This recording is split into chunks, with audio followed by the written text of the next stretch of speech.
Welcome back to HB Unfiltered Sports Talk. Once again, I'm joined by the Stiff Brownie. I'm the Dirtbag. And remember, once again, we're brought to you today by J3 Supply Group for your hoses and fitting specialist needs, Huntington Beach, California. Awesome guys. Yeah. Hey, let's swing things from the NFL into the NBA. I'm going to throw it out there to you. Have you heard what's going on with this awesome player making bad decisions right now, Morant? I've heard a little bit about it. Why don't you elaborate on it? Because I've got some thoughts. I've got a few thoughts, but I don't know all the information. I'm sure you do. We're talking about a rising star, if not one of the top 5 NBA players. He's electric. He's exciting to watch. Kind of reminds me. Kind of reminds me a little bit like an Iverson, but with more hop and can throw it down. Sure. You know. Sure.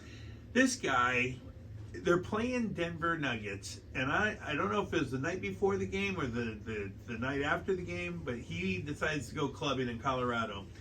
And he gets on his Instagram, or somebody's Instagram, and starts showing off a gun. Like he's got a gun in his hand in a club, and now he's obviously getting busted for this. But of all places, are you kidding me?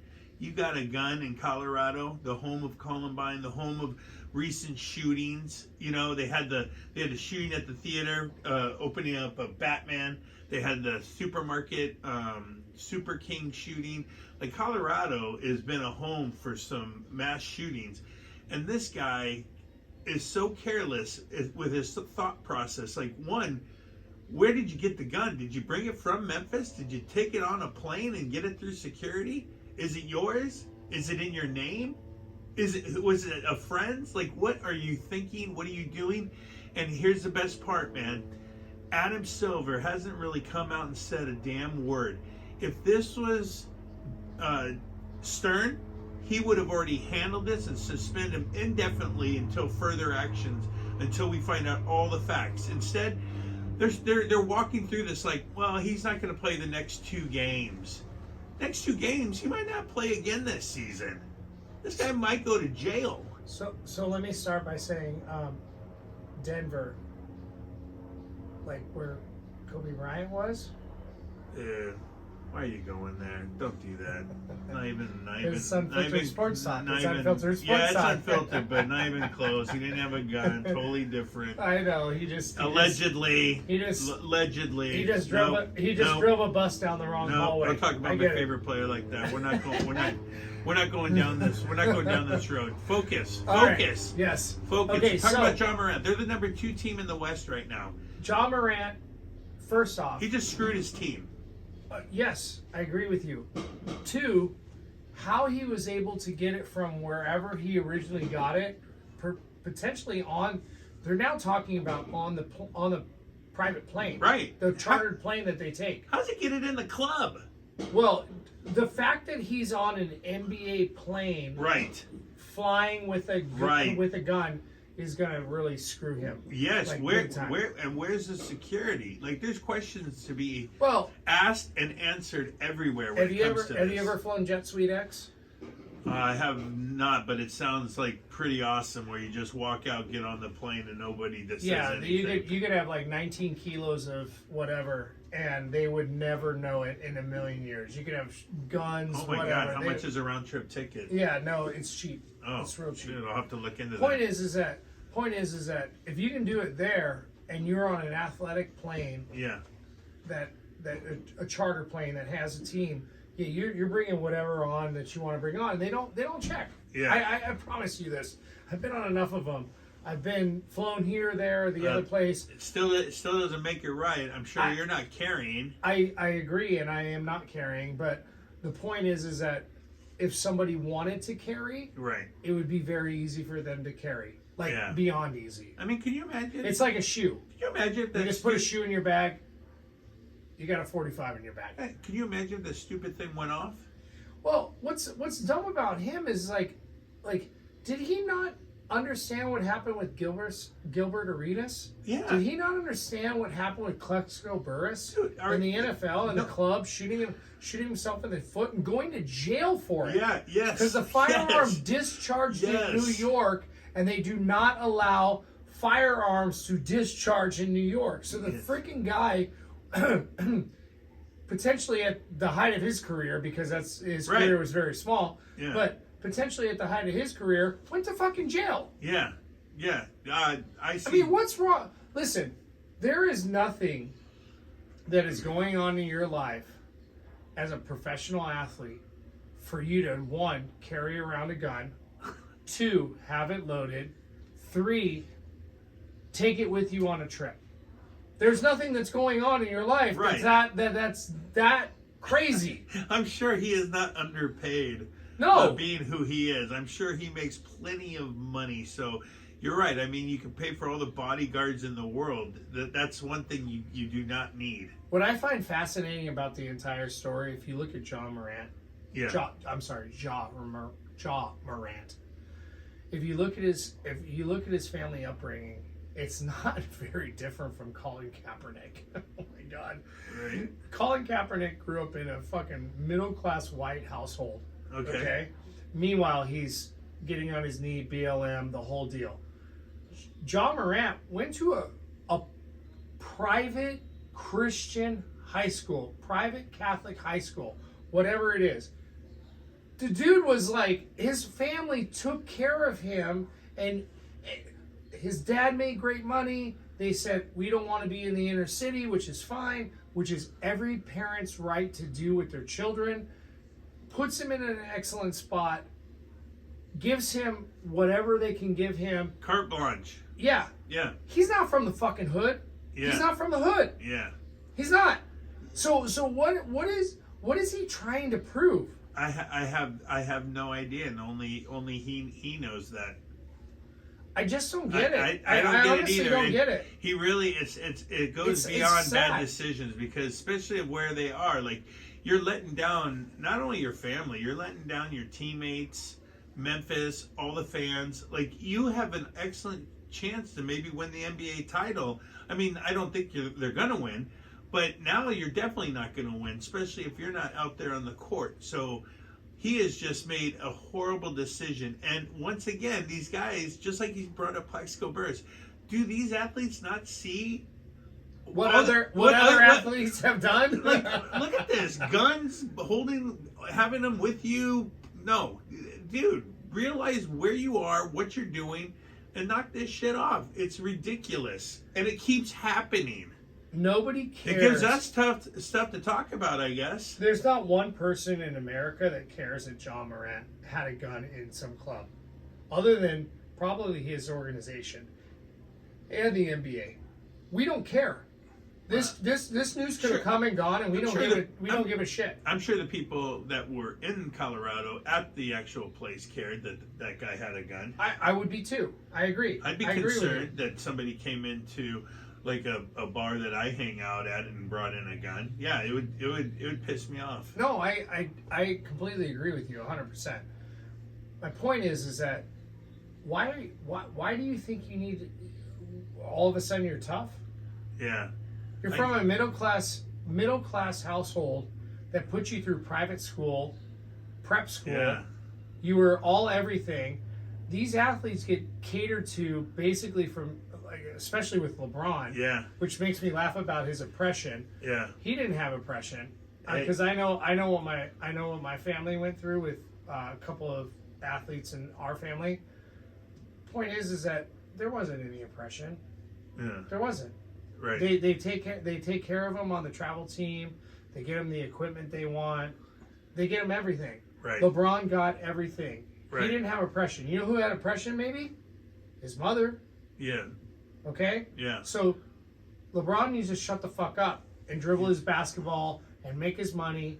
Well, He's sitting on the bench, and that goes into my point. Of all things, Memphis is playing the Lakers tonight. So now we got Memphis playing the Lakers, and the story is all around John Morant and what he's done to Memphis and flashing his gun, being off the team. And it's going to take away from what the night's supposed to be about. They are going to raise Pau Gasol's and retire his jersey tonight. Oh, and I love me some Pau. Pau Gasol, what a great player, great person. Him and his brother. They're Great both person. excellent athletes and great people. Won 2 NBA titles. Yeah, they both played for the Lakers, but it's poetic because here we got Pau Gasol, who's just living by the book, awesome on and off the court. Now you got John Morant, who looks like a dummy off the court. And they're going to play the Lakers, and now Gasol has this weighing on him when it should be an awesome night for him and his family. It's kind of tarnished. I don't think it's going to weigh on him. Do you want to know why? Because he's Spanish. He doesn't give a fuck. Okay, all right. Yeah, they don't Barcelona. care. They don't care. They're moving on. Love me some Barcelona. You know, like they don't care about all of our BS here in the U.S. Yeah, they're grateful for what they've made and done, and the lifestyle that they've created for themselves, living over here and making wealth over here. Yeah.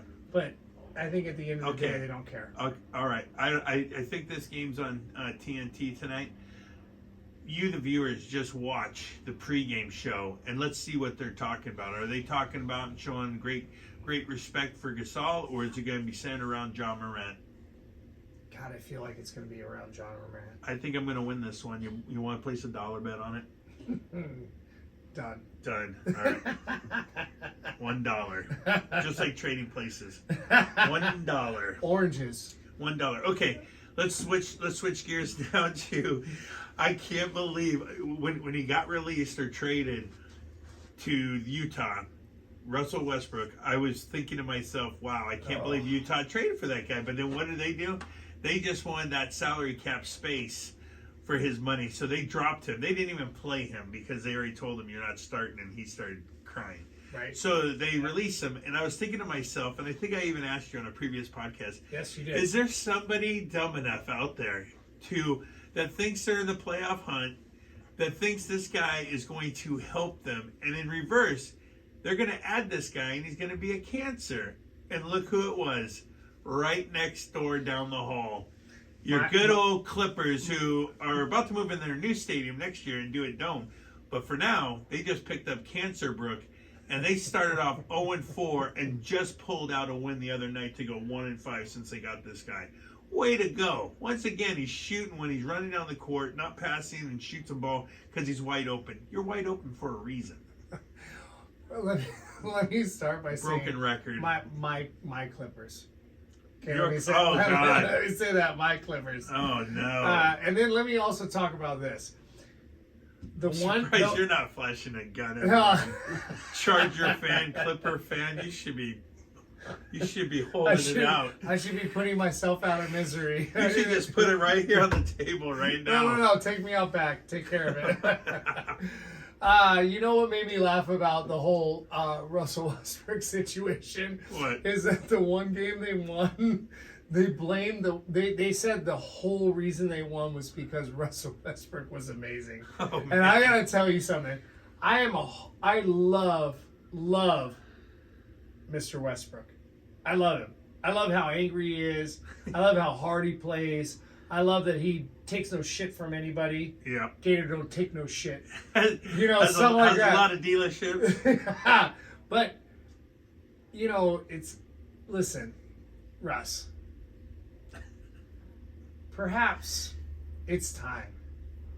Oh, he's not hanging him up if that's. I know he's not going to hang him up. He thinks he's still in prime. Or come and shoot with me because I play at the local little gymnasium. I can teach you how to shoot. It'll be okay. I mean, I got a little clay in me, and like a white guy. Actually, our producer. It's like a white Klay Thompson. Hey. So like it's like clay, but like adjacent. Our producer today.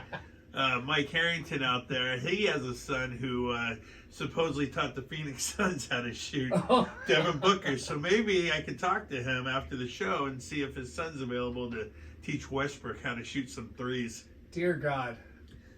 Oh. Yeah. All right. Let's get off the NBA because it just gets depressing. Well, let's go to a finer note. March Madness. It's the start of the tournaments. All the lesser tournaments have already started off, and we got some already, big wins and buzzer beaters. This is the greatness of it. The other day, a number 8 was playing a 1 in the championship game. Yep. Like, Yep. South Alabama actually had a very close chance of making it to the tournament. This is the greatness of college basketball and the way they set up their college playoff system. Way better than what the football does with the bowl games and only 4. And they're not getting it. The basketball, they get it, man. Do you know what the second best thing to day baseball is? I'm going to say March Madness. Day basketball. Oh, day basketball. Yes. Yeah, when you wake up. We got the conference tournaments going, party people. And we're watching right now North Kentucky versus Cleveland State. We got get some. Oh, hey, that was a look, brick. Hey, 4 versus 3. 4 versus 3. And the 1 and 2 already got knocked out. Did that guy say Rain Man after he shot that teardrop? Yeah. Oh, look, on the bottom ticker, Binghamton from New York's playing Vermont. A number 5 seed has a chance to maybe knock off the... Yeah, this is... So the conference tournaments are just such a sweet precursor to March Madness. Yes, it gives you an Everybody's idea. beating everybody, and man, it's like not total madness, but it's definitely frustration. And the place to be is Vegas. Oh, Vegas is the place to watch this stuff because they got all the setup. You got the gambling. You got the TVs. They got the Pac-12 tournament in Vegas. They got the Mountain West tournament in The Vegas. WCC. Yep. Gonzaga plays St. Mary's tonight. Yep. At 6 p.m. It's gonna be. It's so much great basketball. College basketball's the best. Yes. Man. Yeah, I love it. Like we said, this is the year, man. A 16 can beat a 1. 15 will definitely knock off a 2. Might be a couple 14s or 13s. This is the year of Cinderella. This is when it be a Georgetown beating a Villanova when they were an 8 seed. Sure. Yep. This could be NC State, Valvano. This could be the year where we have a team that shouldn't even maybe make it, makes it, and wins it. What I love about it, March Madness. Yes. I mean, it's nothing but madness. It is. Every game. And Yeah. the Vegas is sick. They're sick. The wise guys who pick these spreads, like if they say it's 3, it's going to be near 3. If they say it's 8, it's going to be near 8. They're sick? They're sick? We're sick. No, we're sick because we're betting on every game. Yeah. That's right. The last 3 weeks, I've lost a lot of money. But you know what? There's always time to make it back? No. Oh. You got to regress to the mean. That means I got to get back to par. Yeah. Which means these coming weeks Are are going to be fruitful. Yes. Let's do it. They're very important. Very important for you. 100%. I love it. Let's do this. All right. Let's talk It's about March on. Madness when we get back. Okay. We'll be back after a few messages from our supposed sponsors.